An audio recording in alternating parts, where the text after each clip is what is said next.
Hello, hello, hello. Welcome along to another Wargamer live video AMA. Today we are privileged to be joined by Anjuli Smith, Head of Marketing and Head of Brand. Yes, brand management as well. Brand management at MyMiniFactory. Very large, growing business that is an online marketplace for STL files, 3D printable files of all kinds, but lots of them relevant to tabletop games. And Angie's joining us to do one of our live AMAs today. We've been in one of these before. This is where we would normally do a journalistic interview where we speak to someone for an hour and write an article about it. We like to do some of them in here and share them with the community as well. And as we always say, often the audience comes up with better questions than we do. So get those coming in. Just if you haven't been to one of these before, the way we do it is in the top right of the screen in the channel, you see a little speech bubble. If you click on that, it brings up the text chat. And if you want to ask Anjali a question, pop it in the chat and we'll answer it. Maybe, unless it's rude, then we won't. We won't know. Anjali, thanks so much for joining us. How are you doing? I'm good. I'm very good. Thank you. Thanks for having me along. I'm excited. Yes, I like talking about 3D printing and gaming and all of the things related to those things. So, yes, ask your questions. Mr. Question Master. Yeah, I shall try and answer them to the best of my ability.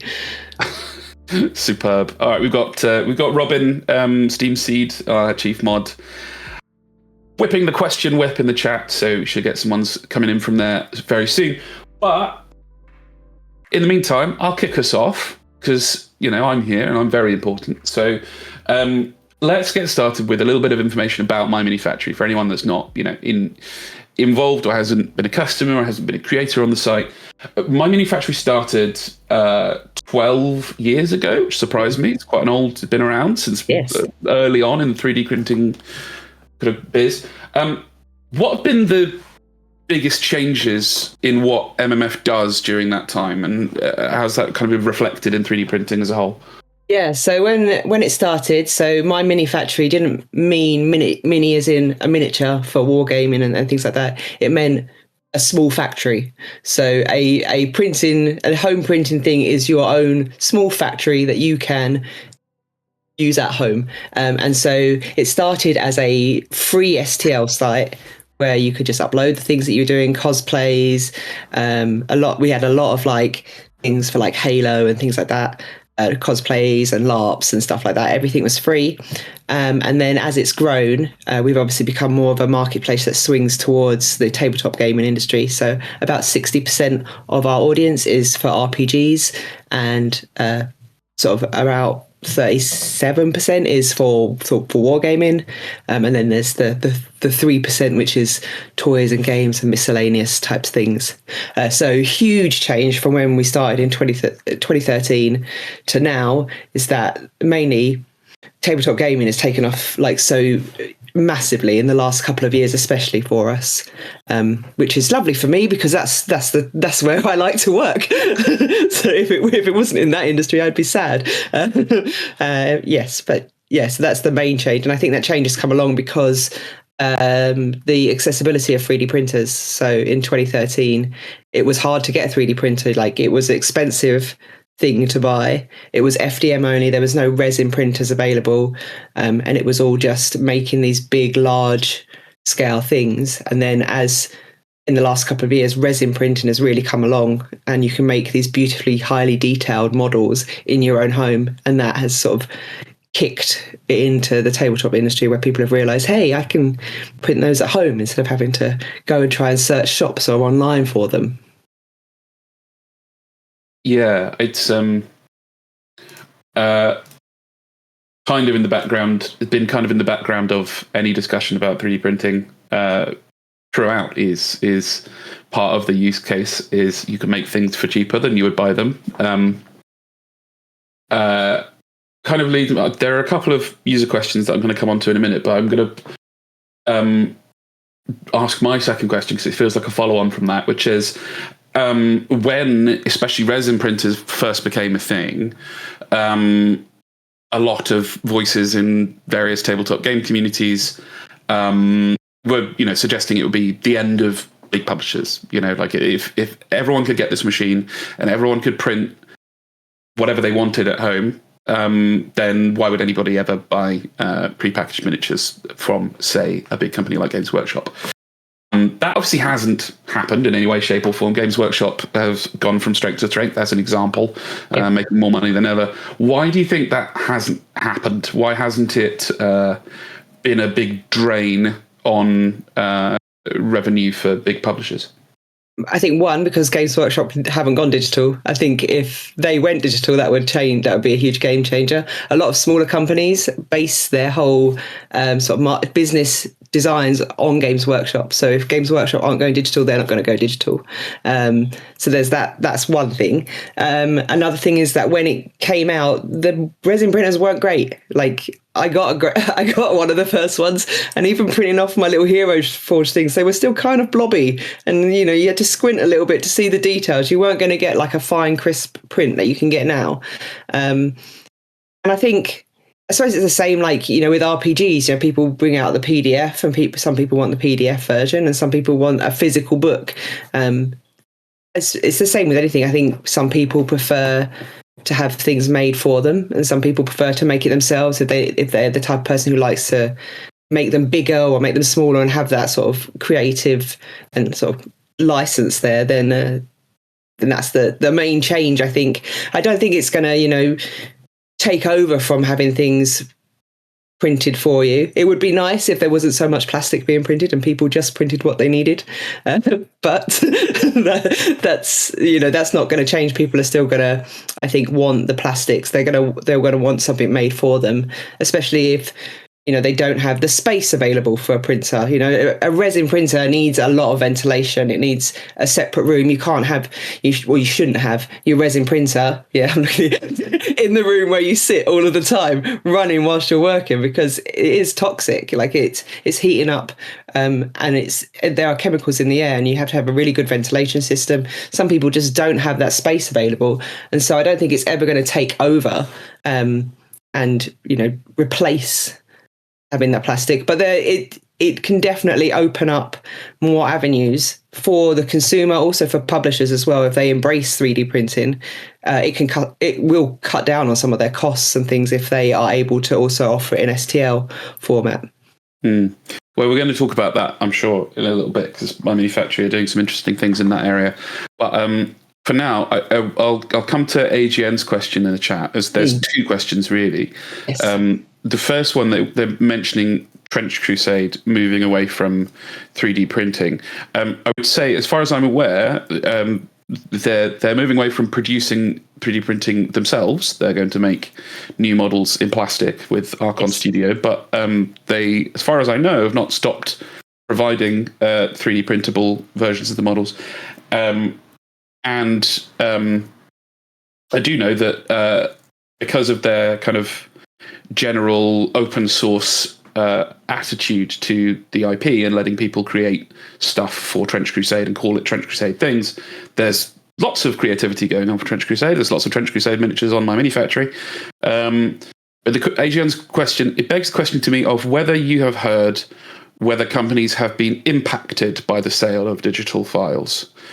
I think we'll come on to that in a bit, how the different ways in which that has happened. But I suppose, if I've understood the question correctly, have you heard, have there any been stories of publishers who have been negatively impacted by trying to get involved with selling digital files of their models? Not that I've heard. And us in regards to Trench Crusade, we're still very good friends with Trench Crusade. They're our biggest sellers. We were opposite them at Spiel at Essen. On good terms. They came to our party, our industry party. There's definitely going to be like a continued relationship there between STL Files and MyMiniFactory and Trench Crusade. It may be that in a couple of years' time they realise, hey, we'd like some more money.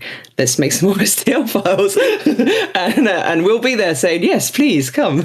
We'll help you make some money. I haven't heard anything personally about it negatively affected any companies. I think if it's done right, then it can only have a positive effect, because you open your audience to a new audience that wasn't there before.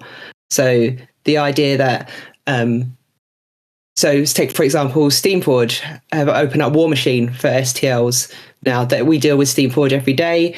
And they have a tribe available to them, which means that they've got our audience, who are a 3D printing audience, who maybe would not have played War Machine because they're interested in 3D printing, have now been introduced to this new skirmish game that they've never heard of before. They've joined the tribe. It's one of our most successful tribes because of the IP that they have with it. And it's just going from strength to strength. It's building up the brand for them. It's giving them a new audience. It's giving us a new audience as well, because we get to talk to their War Machine sort of already loyal fan base. I think if done right, it is a really great way to build a community. It's a really great way to show new people your things. And yeah, I personally not heard of anything negative. I know that some people are worried, and it goes on to that second question with the problems of piracy. Some people are worried about that. Well, let's come on to that then, because it was my next question prepared as well. Actually, is part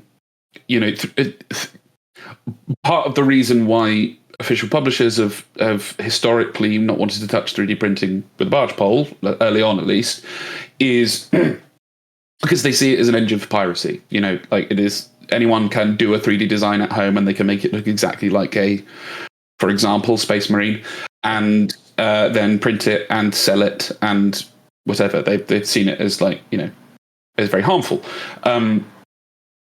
And while that has not led to the collapse of the miniature industry, it's certainly true that there's constantly controversy over the types of designs that people share and sell on every marketplace, including MyMiniFactory, because those designs are very similar to official designs. We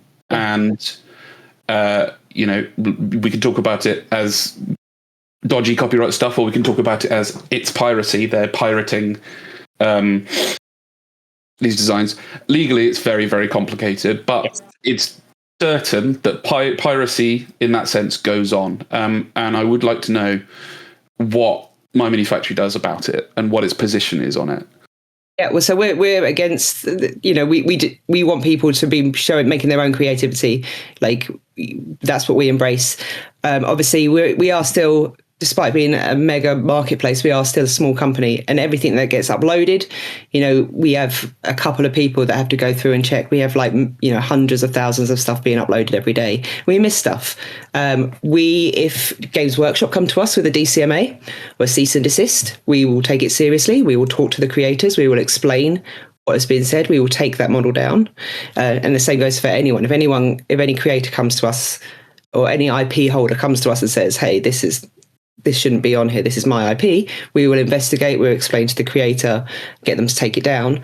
And there are things that we do in the background as well, obviously, to help minimize this. But we do take it very seriously. We don't want our marketplace to be a place that's just Games Workshop proxies and the like. We want to see creativity. We want to see people creating their own games as well. That's one of our pushes for next year, is to encourage our creators not just to be making proxies of someone else's IP, but to be making their own IPs, to making their own games, and to be building something bigger than just a couple of STLs every month. Build a game and we will support you. From a marketing standpoint, we will not market anything that is heavily IP.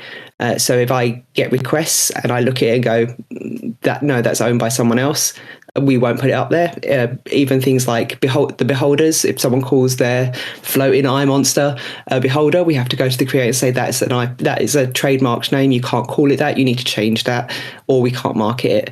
And I push back a lot in regards to things like that. My previous job was working with Marvel and Ubisoft on their IPs, and so I'm quite knowledgeable of the IP law and what can and can't be done. So I personally take the piracy very seriously, and as a whole company, we take it very seriously.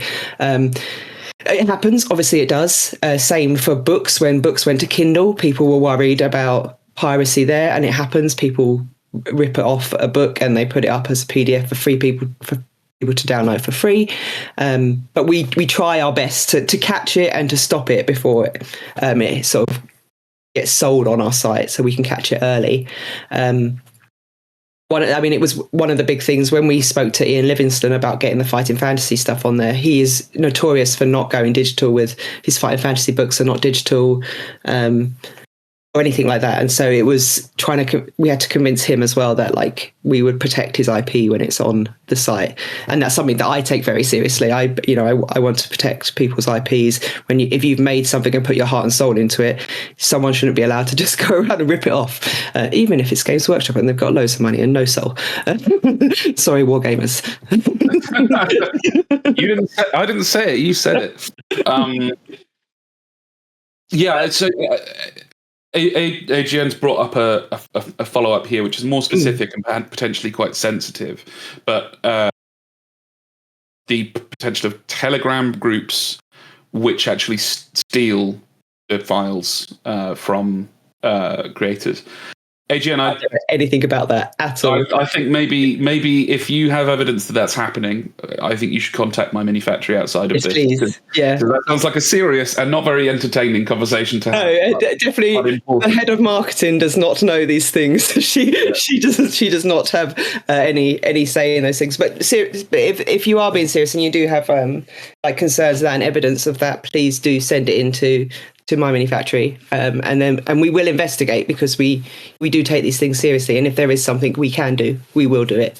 But yeah, I personally don't know anything about any sort of Telegram groups or such and the like. Enough. Thanks, Adrian. Captain Ginger's asked a question that relates to those tribes and some of the stuff that I wanted to talk about as well, which is, I'm going to quote and then work out exactly what you mean, Captain Ginger. When publishers which have previously sold printed models, like Steamforged, Night Models, TT Combat, decide to start up an MMF tribe, do you reach out to them? Do they reach out to you? Are there any common concerns that they bring to you? So this is kind of about how those tribes, which, by the way, for anyone who's not aware of this, Tribes is MyMiniFactory's sort of monthly subscription setup. So you if you're a creator, you can make your own tribe space on the website where you supply monthly subscribers with new stuff every month, and it's kind of a mini community. So these kind of official publishers, tribes, how do they get set up? Is that deals that you set up with them? Is that people coming to you and asking to upgrade their tribe, or how are those sorts of things working? Yeah, it's a little bit of both, really. So it starts off, and it has been for the last 3 years, has been Nebo, who's our CEO, going to shows, talking to publishers like Modifius, like Steamforge, just getting to know them, building a relationship. Hey, we think this would be a really great idea. Let's talk. Getting the brush off, coming back at the next show and saying, hey, we're still here. We still think this would be a really great idea. And gradually sort of building up a relationship that way. Me coming onto the team has really helped that as well, if I do say so myself. I've been in the industry for about 12 years now, so I have a really big network of people. I've worked with many, many people in the past, and people know me and trust me with their IPs. So when I go to a show now as well, I do a lot of going around and talking to publishers and looking at their IPs and trying to work out if there is something that we can do, whether it be, hey, you already have models, let us help you make them into printable STLs. We can set up a tribe or a frontier and get those in front of a engaged audience for 3D printing. It's also, we go to some people like Paizo who don't do miniatures and say, hey, we love Pathfinder RPG. We'd love to make miniatures with you. Here is our friends Titanforge, who are one of our creators. They make excellent models. How about you talk to them about maybe making an official Pathfinder range? And so we also facilitate that sort of conversation as well. If we've got a creator that we think would suit a particular style really well, then we put them forward as like, hey, they should make some models for you, and you should make some models of your IP, because that can only help to build your community. So yeah, we do. It's a little bit of both, and we found now as well that we have bigger names coming in, that we get people approaching us. So hey, we just noticed that you're doing something with so and so. We'd like to be part of that as well, which is a really nice position to now be in. It makes that initial conversation at a show much less awkward. But yeah, so it's a bit of both. And then, yeah, either they start up a tribe or a frontier. We always sort of advise them to do a frontier first, which is our... For anyone who's not familiar with everything, as I think you were just going on to. I was about to say, a Frontier is like a product launch thing. So not really a crowdfunder, because we insist that the product be ready before you go live, so that if you were to pledge on our Frontier, you don't have to wait months for your STLs. They're there instantly into your library. And that's one of the rules of our Frontiers, is that they're product launches, not crowdfunding. We say to do that before you launch a tribe, because then you can test the waters with our audience as well. You can see who's interested in the miniatures. You can offer them offers. Then when you start your tribe, you can give them like early bird offers and things like that. It's a nice way to build a community quickly. And that's the main things. Frontier and then into a tribe is always a good step. If you have something particularly like a game that you can release new things every month, like War Machine do. Yeah. Folks, so there's a thanks from Camp Ginger. Do keep the questions coming in. I've got just to follow on from that discussion. I wanted to ask about basically what beginning as a kind of 3D sculpture and kind of creator through MyMiniFactory, or indeed anywhere else, but especially MyMiniFactory, kind of looks like. What skills do you need to do this? And I suppose how does, you've said a few things about trying to support creators and get them to have their own ideas for games, and you want the marketplace to be about creativity and new stuff. How does MyMiniFactory support people to get those skills and have their own ideas and put those products out? So we have a dedicated customer relations team. So when you decide that you want to sell on MyMiniFactory, you get given an account holder. They are a very knowledgeable person who's been with the company a long time and will help set you up with your store, with your Frontier, with all the back end stuff. Like, we're there like all of the time. I've been helping out a bit more with like building Frontiers for people when they need help. We will guide you the best that we can into how the best ways to market your tribe, the best ways to use your tribe to build a community. Whether you do it or not is your own thing, but we will offer you our best guidance as to that. We offer, like, there's some examples we can do, like free marketing and things during the month. We have a lot of paid marketing for our creators, but we also offer spaces for free marketing for those creators who are new, and maybe they've launched a new tribe and we want to help them like to push the community. So we send out newsletters for them. So there's a lot of small ways that we try and help out in regards to that. It helps if they come with something that is unique, that has unique selling points to it. So it isn't just hey, here's my not really a Space Marine. If it is something new and exciting, maybe they've got a new rule set, they've got a game that they want to play, or they link up with someone who like one-page rules, who have like their own open play sci-fi and fantasy settings. Things like that can really help, because a lot of people now are looking for models that they can actually use and have a reason to print out. There's still the collectors who just want to collect for the sake of collecting from their favorite artists, but we've seen a lot more people are there because they want a model that they can then print and then play with. So that's why we are encouraging like a game, sort of making a game and making your own IP with these things as well. With other ways that we support, like we have like a lot of creator outreach. So we collaborate creators together. You're good at this. How about you work together? So this year we went to Toulouse in France. We took 100 creators with us, and we had a 4-day workshop where we paid for them to be in France with us. And we did workshops on a whole host of things, from how to market things, how to sell, how to do design stuff. And then also discussions about like AI in the industry and things like that. We hope to do those like every couple of years to take people away and to help do those sort of intense workshops with those people as well, which was really nice to be able to do that this year for the first year. It was good fun. Very cool. Yeah. It's interesting you mentioned AI because Steam put a question in a little bit earlier. Every creative industry on the planet is currently feeling very nervous, as I know I am, about the potential for large language model based technologies to kind of drink our milkshake, basically. Yes. And it's certainly true that an AI can generate 3D model files pretty quickly and efficiently and make thousands or millions of them. How big a problem is that for MyMiniFactory and your creators, and what are you doing to combat it? Yes, well, we are firmly against AI. State that now. We, as you say, we don't believe in the AI slop that is produced, and we will, when we see it, it's very easy to spot because all of a sudden it'll be someone who comes in straight away and within 5 minutes puts up 500 models and continues to put up models, and they are very swiftly taken down and removed.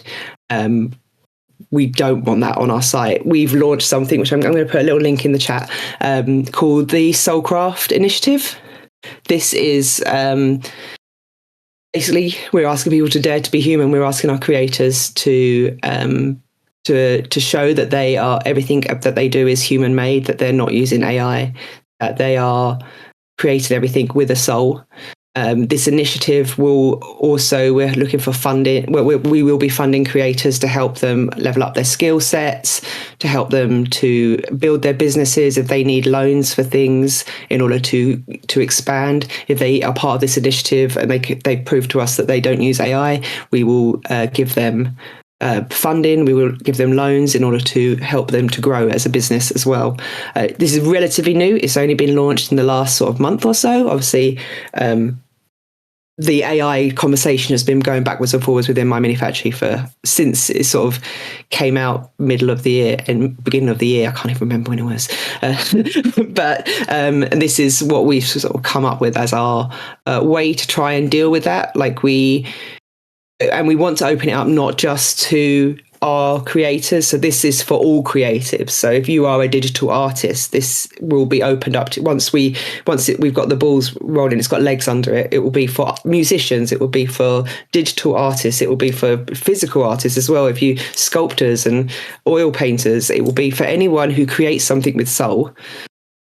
This will be a place for you to come and to get funding and to get support. And to build on this initiative, we're building a community of creative people who are against AI. And as I said, it's still very new. We're still getting our legs under it, but it's the community is there and the love for it is there. And yeah, we hope that we can help to foster the creativity and the artistry that exists in this world against AI, which is not great. Well, just speaking personally as a writer who wrote one of my favorite reviews I've ever done recently and then saw that Google's AI overview had stolen about half of it and presented it as its own, I think that sounds like a laudable project and everybody should go and take a look at it. That's really cool.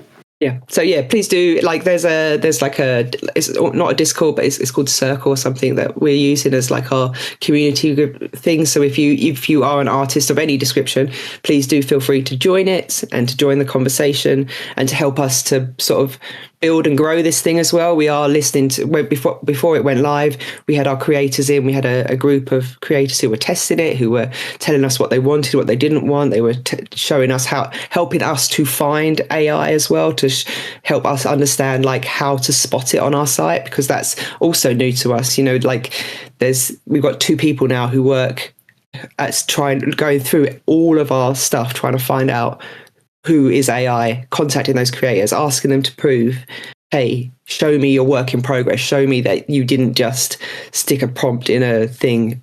Show me that you have files that can show you the build of this. If not, then we ask them to Carry the dirty. Yes. Yeah, we do take it very seriously.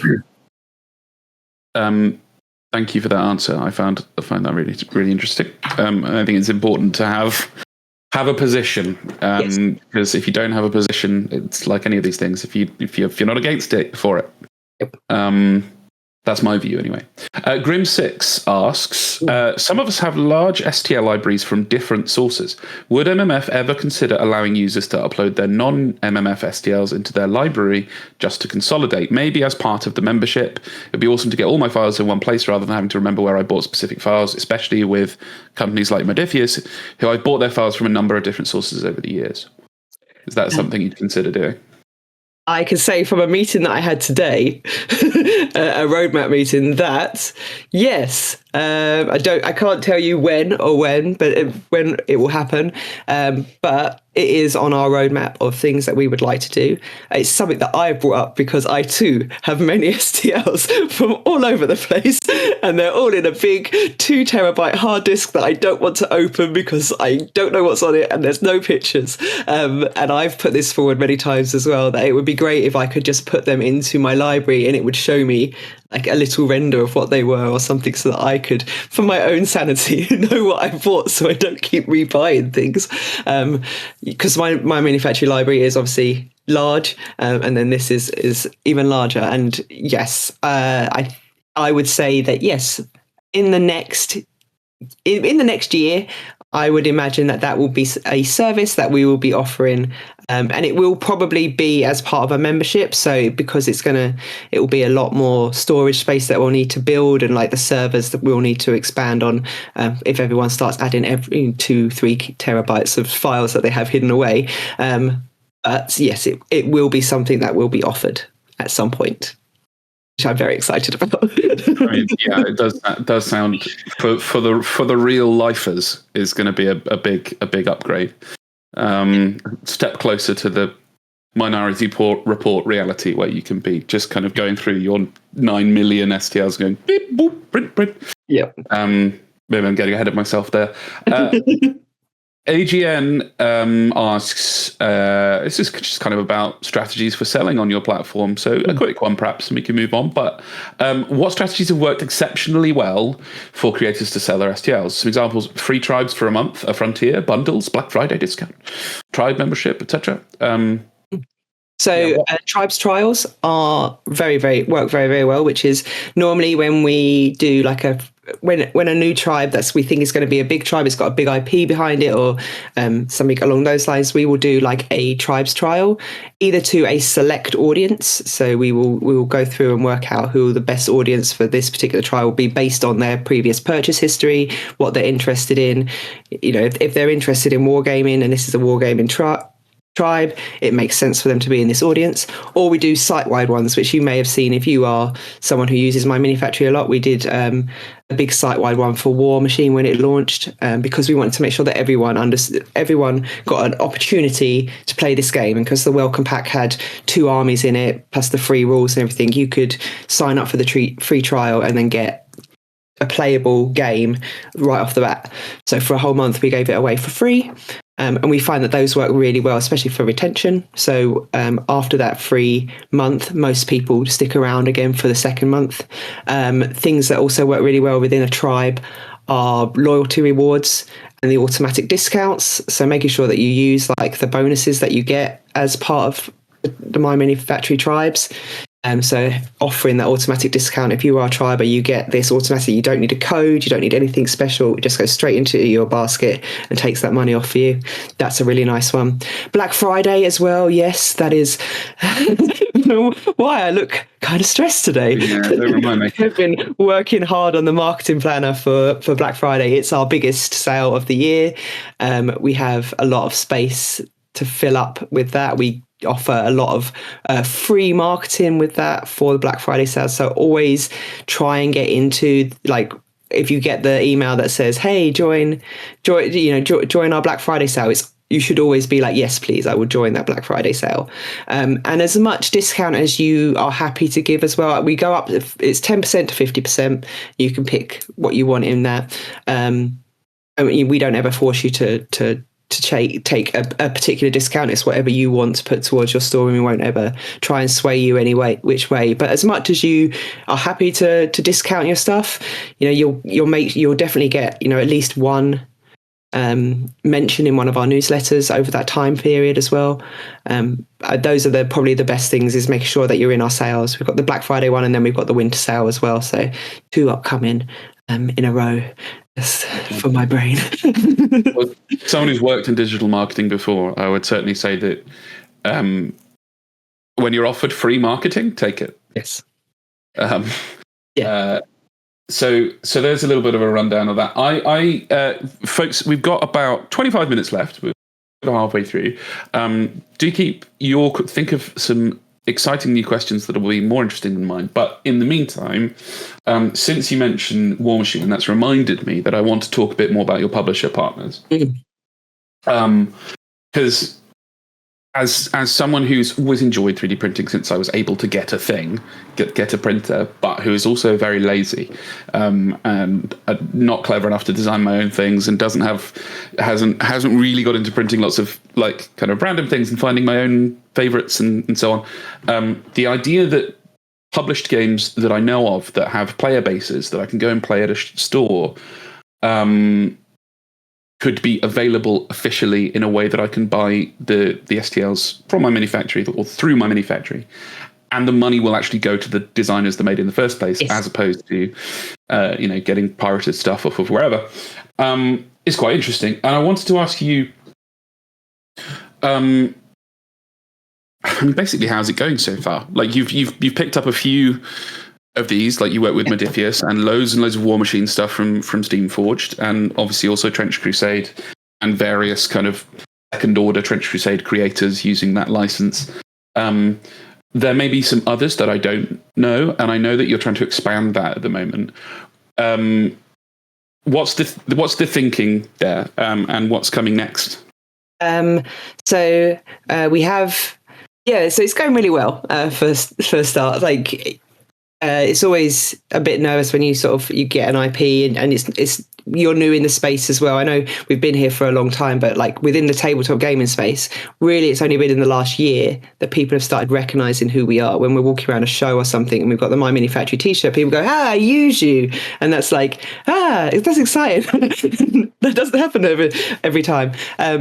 But it's going really well. Like, I think the people, the publishers that we work with are really happy with the support that they get from us and the love. And as I said earlier, like we're now getting people like coming to us to ask us, hey, how do I get onto MyMiniFactory with STLs? Paizo being like a massive one for us. That was very exciting to get Paizo on board with Pathfinder, and we're going to be launching a Starfinder RPG tribe with them as well. So every month you'll get a new RPG adventure one shot plus models for that one shot as well. So that's going to be super awesome. We've got some IPs upcoming that I'm not allowed to talk about, some that I can. So we do have The Walking Dead come in. We have The Walking Dead come in. So that will be very exciting. And there are some that I'm genuinely not allowed to talk about. There are some that I desperately want. So when I'll be at PAX U next week after next, I will be spending a lot of that time walking around, especially talking to the D&D Beyond people and the Wizards of the Coast, because I'd love to get some official stuff with them. I want to talk to WizKids as well about getting their stuff onto our site. We're going to be speaking to Ninth Level Games and some other people, smaller indie creators. So I don't know if anyone is aware of the Wargamer RPG that's on Kickstarter at the moment. So it's like a Studio Ghibli anime style RPG artwork. It's absolutely gorgeous and very cozy. I spoke to them at Essen, and we'd actually already been speaking to them prior to Essen, and they're very, very excited to try and make some models with us, some official miniatures arranged to go with the RPG, which will be pretty sweet. But yeah, that's one of my favorite bits about going to the shows, and that is this new expansion into the tabletop gaming. And being able to say to people, hey, we've got Steamforged, go and talk to them. Like, if you want to know how it's going, go and talk to Steamforged, because we know that we're doing a good job with them and that we know that they're happy with what we're doing. I mean, they're releasing the Guild Ball models with us later on this month. So Guild Ball's coming back, and it's coming back via MyMiniFactory, because we've done such a good job with War Machine that they want to expand that. And there's talks, I want to get them to do the Animal Adventures minis on there as well, because although I own them all printed, I'm desperate to have more of them. Yeah. Yes. So my dog Sadie, I've got a corgi called Sadie, and she won the competition for the Faraway Seas that they did, and they made her into a model. So I have a miniature of my corgi as a druid, but also for free RPG day, they did a whole adventure based around trying to save Queen Sadie. And she had her own artwork done, and so I've got an RPG that's all about my dog, and that's thanks to Steamforge. So they're always in my good books because they that's my dog. They want a friend for life there. Yes, exactly. But yeah, there's so many like cool things that we can do with Steamforge, and obviously we've got Free League as well. We've done Dragonbane with them, done the official miniatures there, and they've got such cool IPs. Like I'd love to do some Tales from the Loop stuff. I'd love to do some Simba Room, and they also obviously they have the Aliens IP. So if we can do some like cool official miniatures with Alien, and it will be Alien and Vaesen as well. Vaesen, yes. Imagine miniatures for Vaesen. Yes, I love that sort of like weird gothic folklore Scandi horror. I need it all. I love the guys at Free League, so I'm very happy if we can do lots and lots of stuff with Free League. And none of this bit is confirmed. This is Anjali's wish list. But I mean, there's a lot of opportunities now. We're lucky that we're in quite a good place at the moment where we are going to shows. We're getting our face out there, and we're getting to know people a bit more. We've made friends with like Corvus Belli, and we're hoping to do like some stuff with them. Obviously, they're very much still on the plastics, but we're hoping to maybe do some terrain stuff with them, because that would be good for FDM printing, and it's not like essential for their core sort of audience, but terrain would be nice. And if it saves them having to print it and build like boxes for it, they can just say, if you want terrain, go to MyMiniFactory and print what you need. That's one of our there's lots of different things that we. Oh, Electric State, yes. Sorry, I just see the yes. Yes, I'm a big fan of Simon Stellingard's Hug's artwork, and I have all the books. So yes, I need more of his stuff, please, and thank you. Do creators ever reach out to artists to paint their stuff for them? So that's a pitch. It's what it is. Is that a pitch? Do you want me to put your name forward as a painter? Yeah, I mean, like, so we have Canvas on our site, which is our show off your work thing. In the next year, is one of the things that we're working on, is that we would like to have for your profile. So if you are not a creator but you're a maker, you have your profile with your library, but on your profile we want to be able to create something that shows off all of things that you've painted in a way that makes it look more like a painting portfolio, where you will also be able to put forward, say, hey, these are my rates, these are what I charge, so that our creators can find you easily and go, hey, you painted that model of mine really, really nicely. I'd like you to paint these next things coming up for my next release. And that's what we want to build as well. We want to build something, not just everything for the creators, but for the makers as well. We say, hey, this lovely portfolio of everything that you've done, all of your work, everything, how you paint, all your prices and everything like that. And we can build something. That's the plan, is to have something like that for makers as well. But yeah, if you want me to pass your information over, we're always looking for painters as well for when we need stuff done for shows and stuff. Like I am the resident painter, but I don't get paid for it. So if I could get someone else paid for it, then do send me. It's Anjuli at MyMiniFactory.com. So yeah, feel free to send that over. And, also share all of your mini painting in the Wargamer Discord, where you will be paid in experience points and unlock emojis and titles. Seriously, we love them. And you can share your army in the Share Your Army channel as well. Yeah. Cool. We've got a little bit more time left. We've got about a quarter of an hour left. Please send more questions. Get your questions in. We've got a couple more people join the audience who just whatever's on the top of your head to learn about 3D printing, what MyMiniFactory does, throw it in the chat. In the meantime, I want to pull us back a bit and look to the future a bit, because I started this off, saying, well, we were told 3D printing would bring all the companies to their knees, and it hasn't. Why is that?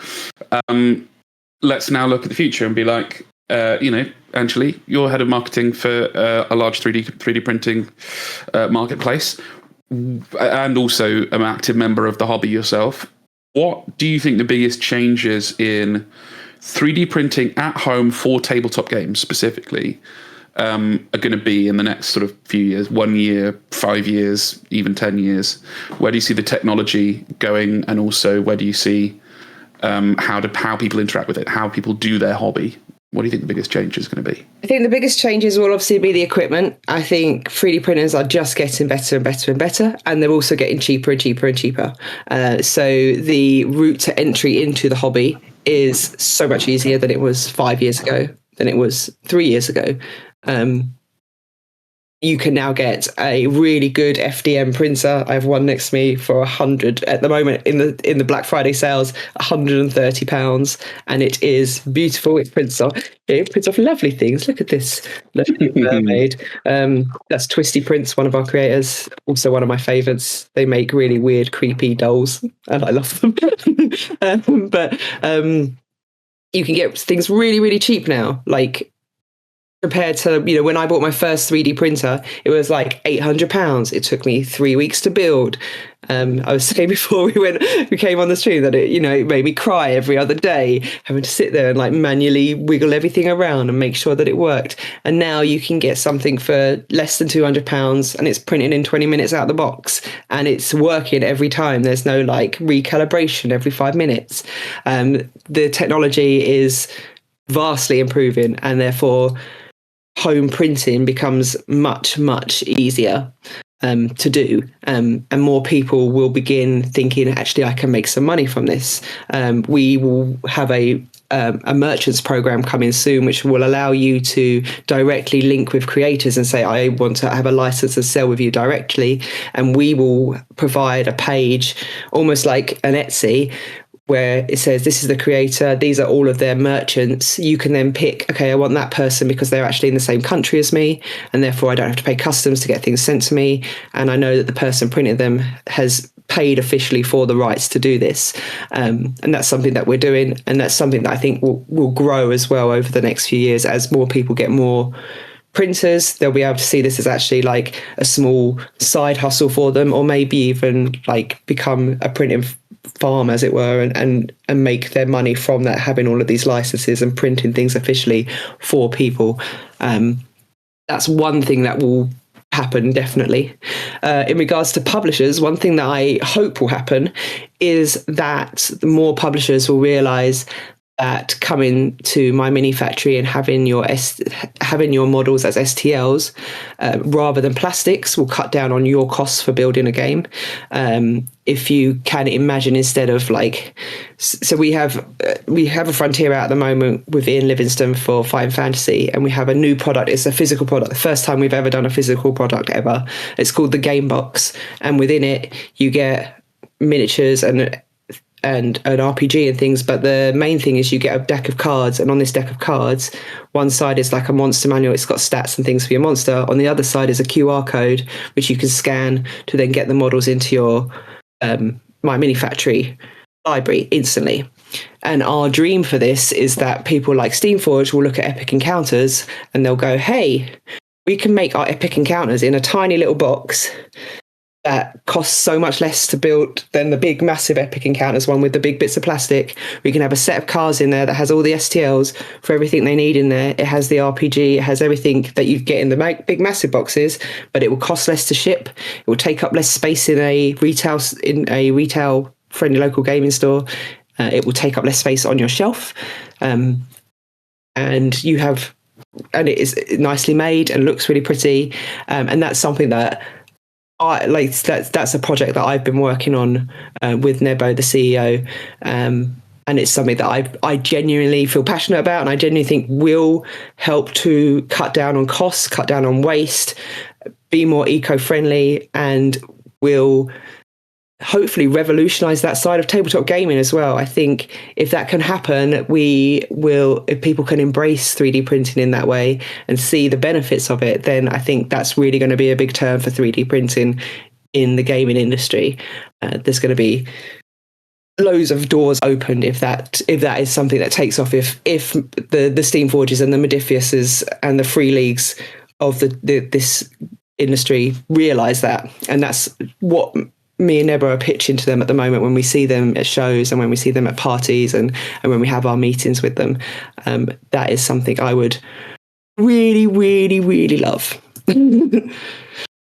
Excuse me, a little sneeze.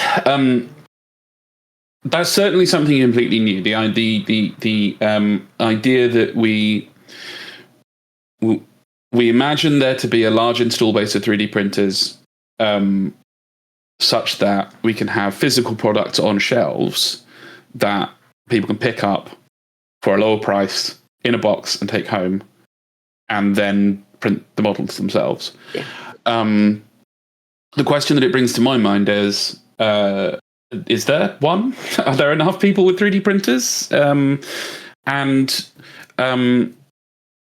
it's sort of with these collabs with publishers, there seems to be there's kind of two ways they might look at it. They might look at it as this can be our Forge world, if you like. This can be where we can do the extra weird stuff that won't sell enough to justify it. You know, the extra kind of customization kits and like weird sculpts and stuff that we don't think would sell. Or they can go the whole hog and say, okay, we're confident that we're going to be able to sell the sprue kits ourselves on our site, in stores and so on. But for those 3D printing people, they can buy this instead. And then we've got two different streams. One of the questions I wanted to ask you in this kind of future looking part is, which of those do you think is the future? Is it the 3D printing alternative, or is it we think 3D printing is going so big that becomes the on-shelf product? I would love for it to be the on-shelf product. I would love to be able to somehow, MyMiniFactory, be able to get printers into FLGs as well. Some sort of sponsorship, something that means that you can buy it there in the store and then be like, hey, actually, can I print this? Like, I've got a game to run tonight. Can you do this in a couple of hours for me? I would love that. I know that in America, that a lot of their libraries have 3D printers in the library, so you can just go in and say, I want to rent out your 3D printer for a few hours and print some stuff out. I would love that to be something that happens as part of this game box that we're producing, getting into retail and then having people be able to buy it and print things there and then, or having like special, like having the 3D print like licenses available for like Paizo, giving a license only to FGLs, and then saying, hey, if you run a game store, you can have a license to print our Pathfinder things for people who are running your games that night, and things like that. Like things that they would be amazing, like awesome community things that I would love to see happen. I don't know if they ever will, but you know, in my beautiful, pink, bubbly, fluffy mind, that's where that's a beautiful thing that's happening already. It's not happening yet, but I feel like it could. I would love for 3D printing to just become so sort of mainstream as part of that people don't just think, oh, I need to have the plastic. They can be like, actually, I can just print I can print it at home as and when I need it, and how much of it I need. I don't need to just consume. Whether that will happen, probably not. we are a consumer-driven world. But I would love for it to happen. I'm not sure if it will. I would like it to maybe if we could just have it an equal balance, that I would be happy with that. Like at the moment, it still leans towards the buy the plastic, and the 3D print audience is still relatively small in the whole scheme of things. But I hope over the next few years, with MyMiniFactory being in the space a bit more and having our voices heard and telling people and educating people about 3D printing and how easy it can be, that will change over the next 5 years or so. Maybe. The as a journalist who comes to, we run these events partly for fun and partly, as I said at the beginning, as a journalistic interview. We're looking for a story that we can write. I want to see a 3D printer in every friendly local game store is a pretty interesting idea, right? The main issue with that at the moment is the speed of the machines, right? Yeah. The magic imaginary situation that you described, where you go to your local game store for like an RPG evening, and like you see a Pathfinder mini in a box, only a little box, not big enough box to have a mini in it, on the shelf, and go, I want that. Spend your 3p or your $2 on it because it's cheap, because it's 3D printing. Stick it in the machine, it starts printing, you go start playing, and then in an hour it's done and you can play with it. Yeah. You'd have to plan ahead. Like 3-4 hours. Yeah, maybe like 9, depending on how big it is. Yeah, depending on how, the speed of the machine. I suppose they don't have to have really good machines as well. Yeah. Industries expand through idealism. It's an interesting idea. According to Star Trek, one day it'll be instant. Well, to be fair, yeah, this is an AMA about 3D printing. We haven't mentioned replicators once, not even once. Which I think is wrong, really. Nobody's ordered an Earl Grey tea hot. More fun question: what's your favourite thing you've ever printed? And separate question: what's the thing you've never printed but wish you had, wish you could? Gosh, I've printed a lot of weird fun things because I don't take my printing very seriously. I have showed this to you already, but I will, because it's to hand, a purple worm. It is a terrifying and beautiful thing. This is it is a Furby purple worm, the purple worm. I am a child of the 90s, and so the Furby is Oh, Robin, no. That is horrifying. No. I saw someone had shoes made with the Furby faces, and I needed a pair. But that's one of my fun things. This is by one of our creators, Found Family Adventure Craft. They make the cutest, weirdest, most adorable things ever. And this is one of their creations. I blew it up 300% because it's meant to be a tiny little thing. And I was like, no, I want a large purple worm. Thank you very much. So I printed that out on my FDM printer. That took like 3 hours to print on FDM, which is much quicker than resin, but obviously not as highly detailed. That's probably one of my funnest things. I also just printed out a handbag that is shaped like a rib cage, like opens up. That's pretty cool. It's a bit fragile though, so I probably couldn't actually use it. Did you use like stretchy filament, or is it no, just I should have used rigid handbag? Yeah, it's pretty rigid. It's the clipping it into places. It's not a perfect design, but it was a free design, and I wanted to try it out. So I and it's really cool looking. I don't do serious prints at all. Everything I try and print is fun and something that I just want to put a bit of paint to. I don't get to paint as often as I would like because I'm working all the time. So it's something that is fun and easy to paint up is always a winner for me. Oh, gifts. And I do gifts. I do because I LARP as well. So I do lots of LARPing things. So things for my staff, for my wizard staff, and like things to carry your drinks around. So you're in character still, but you've got a can of Monster or something like that. So things like that as well that are practical. Practical if you're a wizard in a field.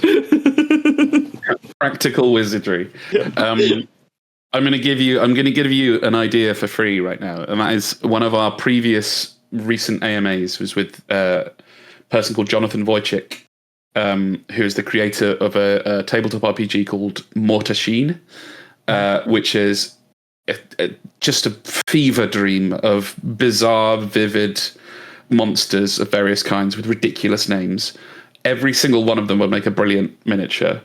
And I will put you in touch with them because that'd be amazing. Yes, because one of the things we like to do is to find a creator and just be like, and from that we don't take commissions or anything like that. We're not like, hey, we've got this person, and if you sign this contract, we'll take money. It's like, no, look, you two can just make beautiful things together, go and beautiful things, because at the end of the day, that is good for us as well, because at some point they'll come up onto MyMiniFactory, and then we'll make a bit. If they make cool stuff, they're going to want to sell the cool stuff. Exactly. But yeah, like we just want to put people together. So we introduced Rook, Rowan, and Deckard to the Printing Goes Ever On team to do some stuff for their Spire RPG Hollow. Oh wow! But yeah, that would happen at Essen. That was lovely to see like that happen in just real life. We were like, you two should meet each other. Go sit in our booth and talk. So yeah, there's going to be things happening with that, and yeah, there's lots of. We've got so many creators, like big creators and small creators. Like we will always be able to find someone that like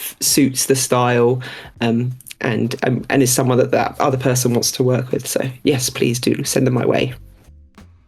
That's super cool. If anyone in the audience has not heard of Rowan, Rook, and Deckard, or Spire, or Heart, the follow-up, brilliant narrative first tabletop RPGs with some really, really cool systems in them and beautiful artwork. Can you tell my group's playing it at the moment? 'Cause we are. Yay! Yeah. Friends, we've run out of time. If anyone has a question literally on the tip of their tongue, get it in. But since that has not happened by now, I'm going to call it. Anjuli, thank you so much for your time. This has been so much fun. Yay! I am really looking forward to seeing some of the cool stuff that's going to come out on MMF this year. I'm really looking forward to cleaning out my printer so that I can actually do some resin printing for a change. And I think there's going to be some interesting developments just in the relationship between 3D printing and gaming in the next few years. And folks, MyMiniFactory is one of the names to watch in that. And if you see me at a show, do come and say hello. I'm very friendly. And confirm. Folks, thank you so much for joining us. I completely forgot to mention that we were going to do a giveaway of some of MyMiniFactory's awesome Fighting Fantasy miniatures, STLs. I don't know what's in there, but there's a bundle that Anjuli has put together. We'll choose a winner of that from the audience and announce it tomorrow. And then you'll get that sent over and you can create some horrible little biscuit creatures. Yay, murder biscuits. They're like my favourite. And a terrifying head on a snake. But yeah, this has been our live video AMA with Anjuli from MyMiniFactory. Anjuli, thanks so much. Folks in the audience, thanks so much. Have a brilliant time. See you next time. Bye. Bye.